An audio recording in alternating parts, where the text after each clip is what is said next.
Ici Nicole. Tout de suite après votre écoute de ce balado, je vous donne rendez-vous sur nicolebordelot.com.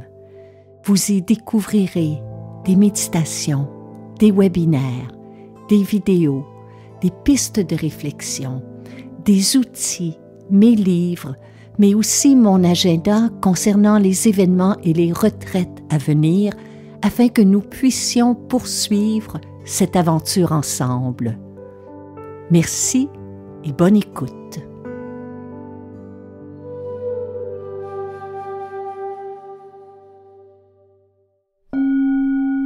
Heureuse de vous retrouver.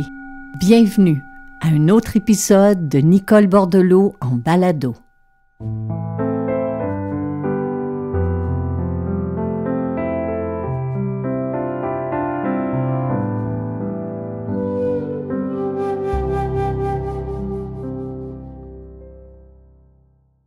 Mes chers amis, je suis heureuse de vous retrouver et je vous espère bien en cette toute fin d'avril 2025. Vous avez été fort nombreux à écouter et à réécouter notre plus récent épisode portant sur l'espoir. Et vous avez été plusieurs à demander comment le cultiver au quotidien. Puis j'ai pensé à cet épisode qui a été déposé dans la série il y a un bon moment déjà.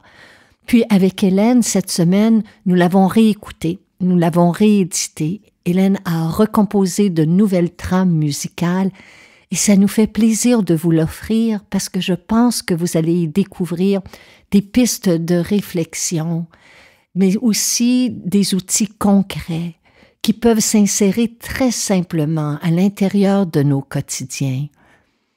Il y a une force insoupçonnée dans le rituel qui tient à sa répétition, qui tient aussi à l'état de présence que l'on apporte à cette tâche, à cet instant. Un rituel, c'est quelque chose qui célèbre le moment présent, l'ordinaire comme l'exceptionnel de nos vies. Alors, voici des rituels qui apaisent. Bonne écoute.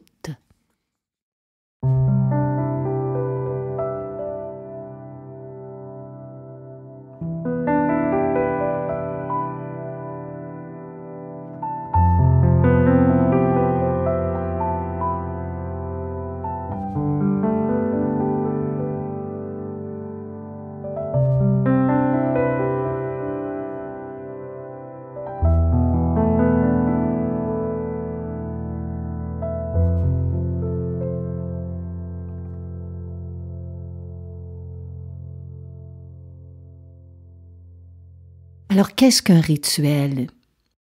Eh bien, lorsqu'on consulte le dictionnaire, les termes rite et rituel, qui peuvent être considérés comme synonymes dans l'usage qu'on en fait, viennent du latin ritus, signifiant ordre prescrit, ou si vous préférez, répétable ou répétitif. Ce qui est intéressant, c'est lorsqu'on regarde l'origine du mot ritus, on découvre qu'il tire ses racines d'un vieux mot artha, qui signifie en langue indo-européenne en lien avec les lois du cosmos. Et c'est là qu'on réalise qu'un rituel est un trait d'union avec quelque chose de plus grand que soi, en fait, quelque chose de sacré. C'est pour cela que les rituels ont traversé les temps avec tant d'insistance, parce qu'il y a à l'intérieur d'un rite ou d'un rituel un enrichissement insoupçonné, qui est celui de faire d'un geste ordinaire une offrande. Un rituel, c'est un lien qui se tisse entre soi et l'invisible. Mais c'est aussi un geste très simple, mais qui découle d'une noble intention, celle de donner un sens à quelque chose, celle de nous relier à d'autres. On peut, dans notre société, distinguer différents types de rituels, comme par exemple les rites de passage dans nos vies, la célébration d'un anniversaire, d'un mariage, d'un baptême. Mais un rituel peut être aussi un geste quotidien, anonyme, silencieux, intime, comme un simple merci prononcé avant un repas. Bref, les rituels sont des formes d'ancrage sur lesquelles on peut prendre appui dans un monde aussi mouvant que le nôtre.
Pour moi, un rituel, c'est un instant de beauté, de vérité, de poésie qui s'infiltre dans notre quotidien. C'est la richesse d'un geste sans éclat, mais qui brille de toute la lumière du monde. C'est l'essentiel d'un petit rien, rendu intouchable par le sacré du temps. C'est une manière d'être qui vise à faire rejaillir l'essentiel, mais aussi à redécouvrir la beauté dans le banal, l'ordinaire, tout comme dans l'exceptionnel de chaque chose. En fait, pour moi, le rituel, c'est le sommet de l'attention. Cela, je l'ai compris un jour où un ami m'a invité à participer à la cérémonie du thé. Grâce à cet ami moine bouddhiste, j'allais comprendre l'expérience universelle qui se cache à l'intérieur de cet art de vivre. Il y a des millénaires, la cérémonie du thé était pratiquée dans les monastères pour garder les moines éveillés durant la méditation. Ensuite, selon mon ami, ce seraient les samouraïs japonais qui ont propagé cet art de vivre qui aujourd'hui fait partie de notre société. En ce qui me concerne, depuis le jour de cette cérémonie, chaque après-midi, je savoure, je déguste à petites gorgées un bol de thé vert. C'est pour me rappeler de ce moment où j'ai compris que on peut faire d'un geste ordinaire un rituel pendant lequel notre mental se repose, par l'économie du geste, par le jeûne des mots. Cet art de vivre permet de faire ressortir l'essentiel de la beauté des choses dans l'ordinaire comme dans l'exceptionnel. Lors d'une séance de thé, le rituel est conçu de manière à faire converger tous nos sens pour qu'ils soient entièrement vivants, présents, impliqués dans chaque moment de la cérémonie. Ce jour-là, j'allais apprendre que la première chose à faire était de retirer nos chaussures. Cela n'a rien à voir avec la propreté d'un plancher. Mais en se libérant de nos chaussures, ce dépouillement vise à cultiver une manière plus humble d'entrer en lien avec l'instant présent. Puis, tout au long de la cérémonie, il y a une grande économie de gestes et de mots. Pas de commérage, ni de conversation banale. Si on se sert de la parole, c'est pour parler de la simplicité ou de la beauté des choses.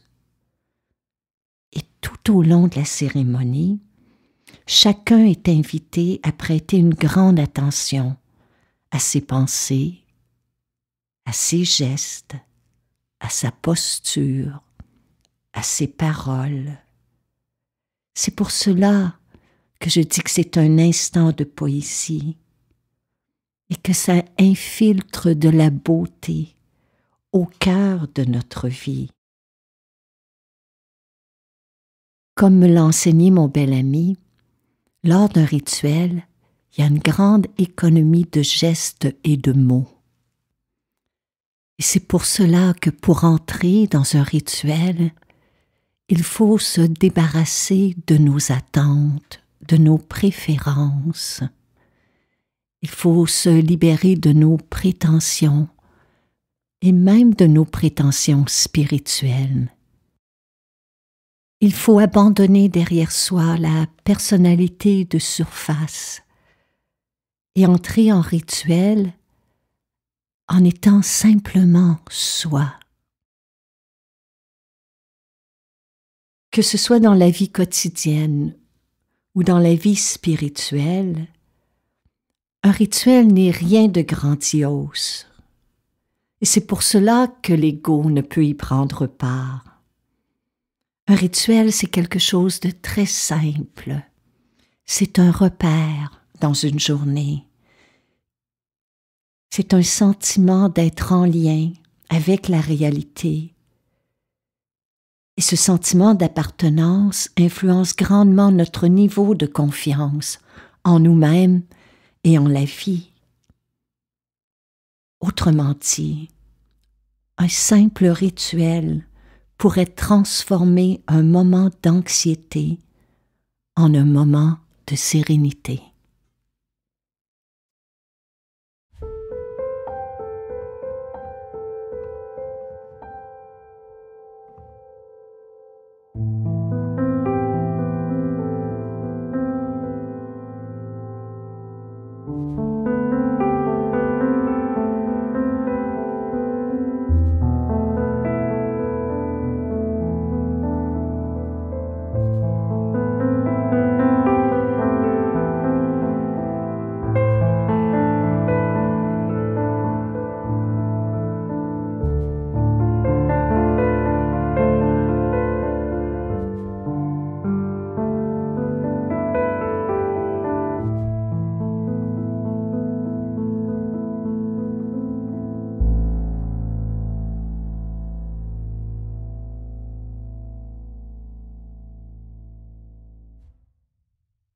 Comment créer un rituel? Eh bien, d'abord, on aura compris qu'un rituel n'est pas une simple routine, une habitude, un conditionnement, un geste qui est répété. En fait, c'est une action très simple, un état d'être, mais qui revêt pour soi un caractère sacré. Sacré pas dans le sens de religieux, sacré dans le sens qu'on s'y engage corps, cœur et esprit. Alors que nos vies présentement sont traversées d'automatismes, de limites, de listes de choses à faire, un rituel nous permet de sortir du temps pour renouer avec soi-même. Un rituel, ça peut être la simplicité, la richesse d'une fleur, d'un caillou qui est déposé sur une table. Ça peut être une bougie qui s'allume, un encens qui fume. Ça peut être la lecture ou la création d'un poème, d'une chanson, d'une prière, ou la récitation ou l'écoute d'un mantra. On me demande souvent quel est le meilleur moment de la journée pour créer un rituel. Et je réponds que c'est celui qui vous convient le mieux. Certaines personnes préfèrent le matin, dès le réveil, d'autres en fin de journée, d'autres en soirée. C'est donc un temps qui est déterminé et si possible dans un endroit de la maison qui est paisible, un petit espace que l'on considère comme sacré. Et si cela peut vous aider à vous concentrer, vous pouvez tamiser les lumières, allumer une bougie, faire brûler de l'encens, prendre quelques secondes en méditation pour être davantage connecté à vos sens. Puis, selon votre personnalité, choisissez un rituel qui répond à vos besoins. Cela dit, que ce soit le matin ou le soir, faites de votre rituel une pratique quotidienne. Ne cherchez pas 1001 excuses. En fait, ce n'est pas une perte de temps. Au contraire, si vous débutez dans la pratique des rituels, vous allez réaliser à quel point ces moments vous aident à persévérer dans d'autres instants plus difficiles de votre vie. Que ce soit la marche contemplative en nature, que ce soit la récitation d'un mantra, que ce soit l'énoncé d'une prière, que ce soit un moment de méditation silencieuse ou de contemplation, chacun de nous emprunte le chemin qui mène au silence et à la paix intérieure par le geste rituel qui lui sied le mieux. En fait, c'est un engagement personnel dans une expérience qui est universelle.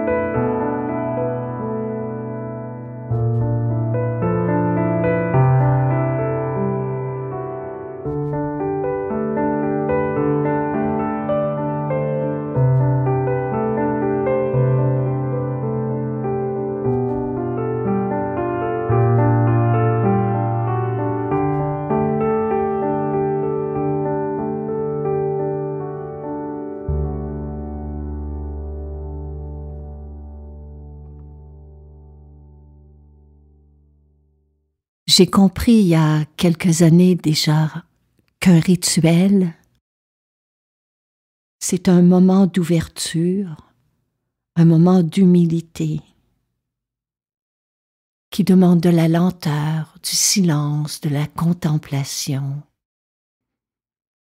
Ce qui fait qu'un rituel devient un rituel, c'est qu'on prête une grande attention à nos pensées, à nos gestes, à notre posture, à nos paroles, à notre état d'être. C'est pour cela que c'est un instant de poésie qui fait ressortir la beauté au cœur de notre vie. C'est simplement faire preuve d'une présence réelle. Une présence réelle qui transforme un moment de notre quotidien en un art de vivre qu'on appelle zénitude. C'est un moment de recueillement, c'est un temps que l'on s'accorde pour se recentrer.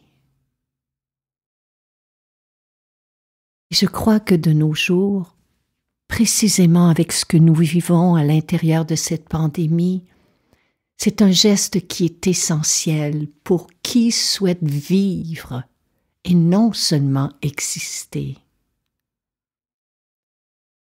Au lieu d'être hypnotisé par nos téléphones intelligents ou par nos écrans, au lieu d'être mentalement absent, d'être partout et nulle part à la fois, de nous tracasser pour le futur, de ruminer le passé, nous pourrions choisir chaque jour un temps, si bref soit-il, pour être là, totalement présent. C'est un respect spontané qui émerge de notre cœur devant le caractère sacré de la vie. C'est la gratitude, en fait, que nous éprouvons d'être vivants en cet instant.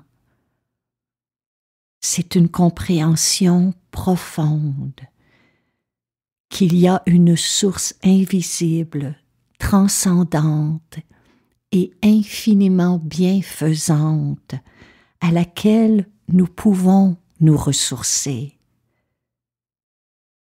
à laquelle nous pouvons nous relier.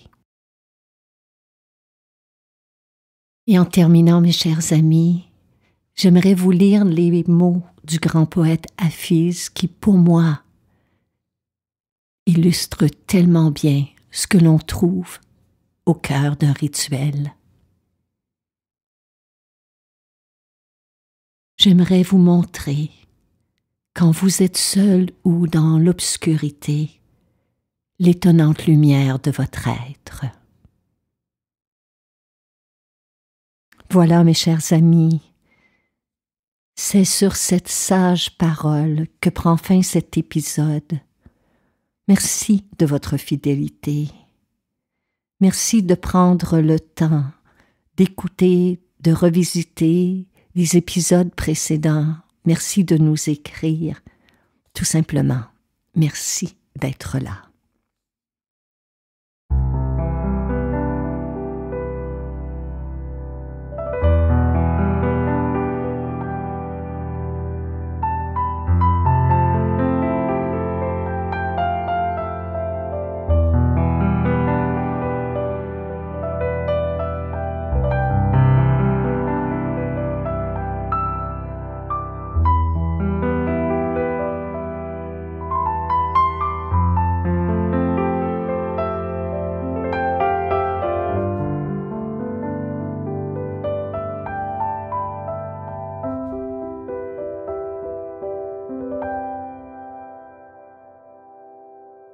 Cette série balado vous est offerte gratuitement. Toutes les fois où vous soulignez votre appréciation à l'aide de 5 étoiles et que vous écrivez un commentaire sur les différentes plateformes, cela nous encourage. Si vous appréciez notre travail et que vous pouvez nous aider à soutenir financièrement cette création, vous pouvez faire un don. Toutes les manières de le faire sont inscrites après la définition de chaque épisode. À l'avance, un grand merci.